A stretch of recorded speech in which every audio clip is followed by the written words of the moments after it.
ॐ तव कथामृतं तप्तजीवनं कविभिरीडितं कल्मषापहं श्रवणमङ्गलं श्रीमदाततं भुवि गृह्णन्ति ये भूरिदा जनाः। শ্রীরামকৃষ্ণ ও নরেন্দ্র, ষষ্ঠ পরিচ্ছেদ। স্বামীজির গুরুদেব ভগবান শ্রীরামকৃষ্ণ বলিতেন, ঈশ্বরের নাম লইলে ও আন্তরিক তাহার চিন্তা করিলে পাপ পলাইয়া যায়। যেমন তুলার পাহাড় অগ্নিস্পর্শে এক্ষণে পুড়িয়া যায়, অথবা যেমন বৃক্ষে অনেক পাখি বসিয়াছে, হাততালি দিলে সব উড়িয়া যায়। একদিন কেশববাবুর সহিত কথা হইতেছিল শ্রীরামকৃষ্ণ কেশবের প্রতি। মনেতেই বদ্ধ, মনেতেই মুক্ত। আমি মুক্ত পুরুষ, সংসারেই থাকি আর অরণ্যেই থাকি, আমার বন্ধন কি? আমি ঈশ্বরের সন্তান, রাজাধিরাজের ছেলে, আমায় আবার বাঁধে কে? যদি সাপে কামড়ায়, বিষ নাই বিষ নাই জোর করে বললে বিষ ছেড়ে যায়। তেমনি আমি বদ্ধ নই, আমি বদ্ধ নই, আমি মুক্ত, এই কথাটি রোগ করে বলতে বলতে তাই হয়ে যায়, মুক্তই হয়ে যায়। খ্রিস্টানদের একখানা বই একজন দিলে, আমি পড়ে শোনাতে বললাম। তাতে কেবল পাপ আর পাপ। তোমাদের ব্রাহ্ম সমাজেও কেবল পাপ আর পাপ। যে ব্যক্তি আমি বদ্ধ বারবার বলে, সে শেষে বদ্ধই হয়ে যায়। যে রাত দিন আমি পাপী এই করে, সে তাই হয়ে যায়। ঈশ্বরের নামে এমন বিশ্বাস হওয়া চাই, কি আমি তার নাম করেছি, আমার এখনো পাপ থাকবে? আমার আবার বন্ধন কি, পাপ কি? কৃষ্ণকিশোর পরম হিন্দু, সদাচারনিষ্ঠ ব্রাহ্মণ। সে বৃন্দাবনে গিয়েছিল। একদিন ভ্রমণ করতে করতে তার জল তৃষ্ণা পেয়েছিল। একটা কুয়ার কাছে গিয়ে দেখলে একজন লোক দাঁড়িয়ে রয়েছে। তাকে বললে, ওরে, তুই আমায় এক ঘটি জল দিতে পারিস? তুই কি জাত? সে বললে, ঠাকুরমশাই, আমি হীন জাত, মুচি। কৃষ্ণকিশোর বললে, তুই বল শিব, আর জল তুলে দে। ভগবানের নাম করলে দেহ মন সব শুদ্ধ হয়ে যায়। কেবল পাপ আর নরক, এসব কথা কেন? একবার বলো যে অন্যায় কর্ম যা করেছি তা আর করব না, আর তার নামে বিশ্বাস করো। স্বামীজিও খ্রিস্টানদের এই পাপবাদ সম্বন্ধে বলিলেন, পাপই কি? তোমরা অমৃতের অধিকারী, সন্স অফ ইমর্টাল ব্লিস। তোমাদের ধর্মযাজকেরা রাত্রদিন নরকাগ্নির কথা বলেন, সে কথা শুনিও না।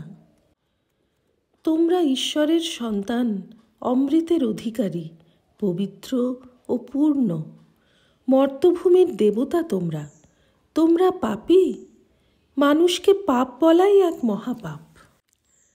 মানুষের যথার্থ স্বরূপের উপর ইহা মিথ্যা কলঙ্কারূপ।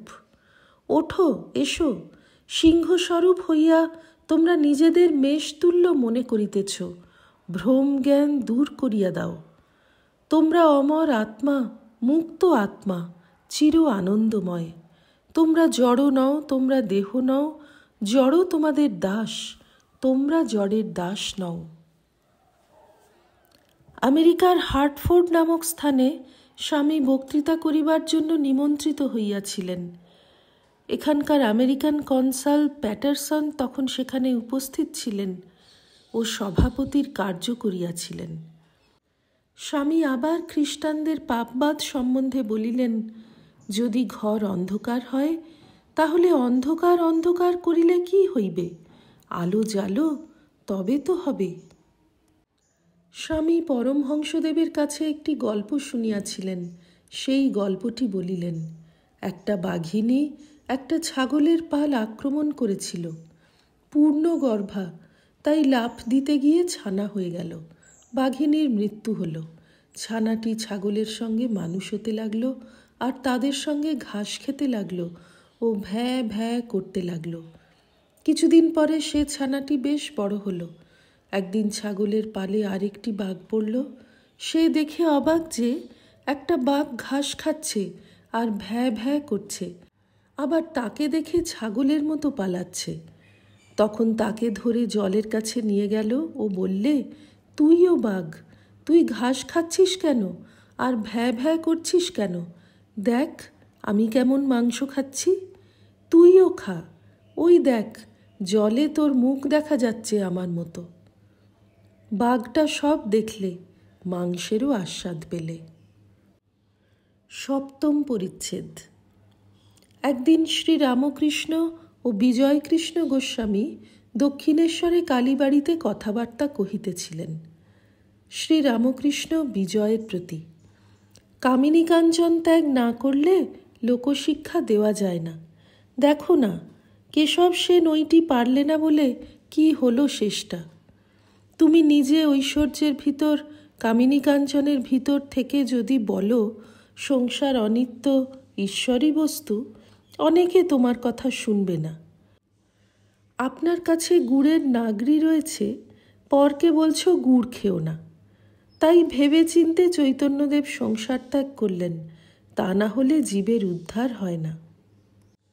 বিজয়, আজ্ঞে হ্যাঁ, চৈতন্যদেব বলেছিলেন কফ যাবে বলে পিপ্পলখণ্ড তৈয়ের করলাম, কিন্তু উল্টো উৎপত্তি হলো, কফ বেড়ে গেল। নবদ্বীপের অনেক লোক ব্যঙ্গ করতে লাগলো ও বলল, নিমাই পণ্ডিত বেশ আছে হে, সুন্দরী স্ত্রী, প্রতিষ্ঠা, অর্থের অভাব নেই, বেশ আছে। শ্রী রামকৃষ্ণ, কেশব যদি ত্যাগী হতো অনেক কাজ হতো। ছাগলের গায়ে ক্ষত থাকলে আর ঠাকুর সেবা হয় না, বলি দেওয়া হয় না। ত্যাগী না হলে লোকশিক্ষার অধিকারী হয় না। গৃহস্থ হলে কজন তার কথা শুনবে? স্বামী বিবেকানন্দ কামিনী কাঞ্চন ত্যাগী, তাই তাহার ঈশ্বর বিষয়ে লোকশিক্ষা দেবার অধিকার। বিবেকানন্দ বেদান্তে ও ইংরেজি ভাষা ও দর্শনাদিতে পণ্ডিতাগ্রগণ্য, তিনি অসাধারণ বাগ্মী, সেই কি তাহার মাহাত্ম্য? ইহার উত্তর ঠাকুর শ্রী রামকৃষ্ণ দিবেন। দক্ষিণেশ্বরের কালীবাড়িতে ভক্তদের সম্বোধন করিয়া পরমহংসদেব 1882 খ্রিস্টাব্দে স্বামী বিবেকানন্দ সম্বন্ধে বলিতেছেন, এই ছেলেটিকে দেখছ এখানে একরকম, দুরন্ত ছেলে, বাবার কাছে যখন বসে যেন জুজুটি, আবার চাঁদনিতে যখন খেলে তখন আর এক মূর্তি। এরা নিত্যসিদ্ধের থাক, এরা সংসারে কখনো বদ্ধ হয় না। একটু বয়স হলেই চৈতন্য হয় আর ভগবানের দিকে চলে যায়। এরা সংসারে আসে জীব শিক্ষার জন্য। এদের সংসারের বস্তু কিছু ভালো লাগে না। এরা কামিনী কাঞ্চনে কখনো আসক্ত হয় না। বেদে আছে হোমা পাখির কথা। খুব উঁচু আকাশে সে পাখি থাকে, সেই আকাশেই সে ডিম পাড়ে। ডিম পাড়লেই ডিমটা পড়তে থাকে, ডিম পড়তে পড়তে ফুটে যায়, তখন ছানাটা পড়তে থাকে। পড়তে পড়তে তার চোখ ফুটে আর ডানা বেরোয়। চোখ ফুটলেই দেখতে পায় যে সে পড়ে যাচ্ছে, আর শরীর মাটিতে লাগলে একেবারে চুরমার হয়ে যাবে। তখন সে পাখি মার দিকে, ঊর্ধ্ব দিকে চোঁচা দৌড় দেয় আর উঁচুতে উঠে যায়। বিবেকানন্দ এই হোমা পাখি, তাঁর জীবনের এক লক্ষ্য মার কাছে চোঁচা দৌড় দিয়ে উঠে যাওয়া, গায়ে মাটি না ঠেকতে ঠেকতে, অর্থাৎ সংসার স্পর্শ না করতে করতে ভগবানের পথে অগ্রসর হওয়া। শ্রী রামকৃষ্ণ বিদ্যাসাগরকে বলিয়াছিলেন, পাণ্ডিত্য, শুধু পাণ্ডিত্যে কি হবে? শকুনিও অনেক উঁচুতে উঠে, কিন্তু নজর ভাগাড়ের দিকে, কোথায় পচা মরা। পণ্ডিত অনেক শ্লোক ফড়র ফড়র করতে পারে, কিন্তু মন কোথায়? যদি হরিপাদপদ্মে থাকে আমি তাকে মানি, যদি কামিনী কাঞ্চনে থাকে তাহলে আমার খড়কুটো বোধ হয়। ওম নিরঞ্জনম নিত্যমনন্তরূপং ভক্তানুকম্পাধৃতবিগ্রহং বৈ ঈশাবতারং পরমেশমিড্যং तं रामकृष्णं शिरसा नमामः। श्रीरामकृष्णार्पणमस्तु।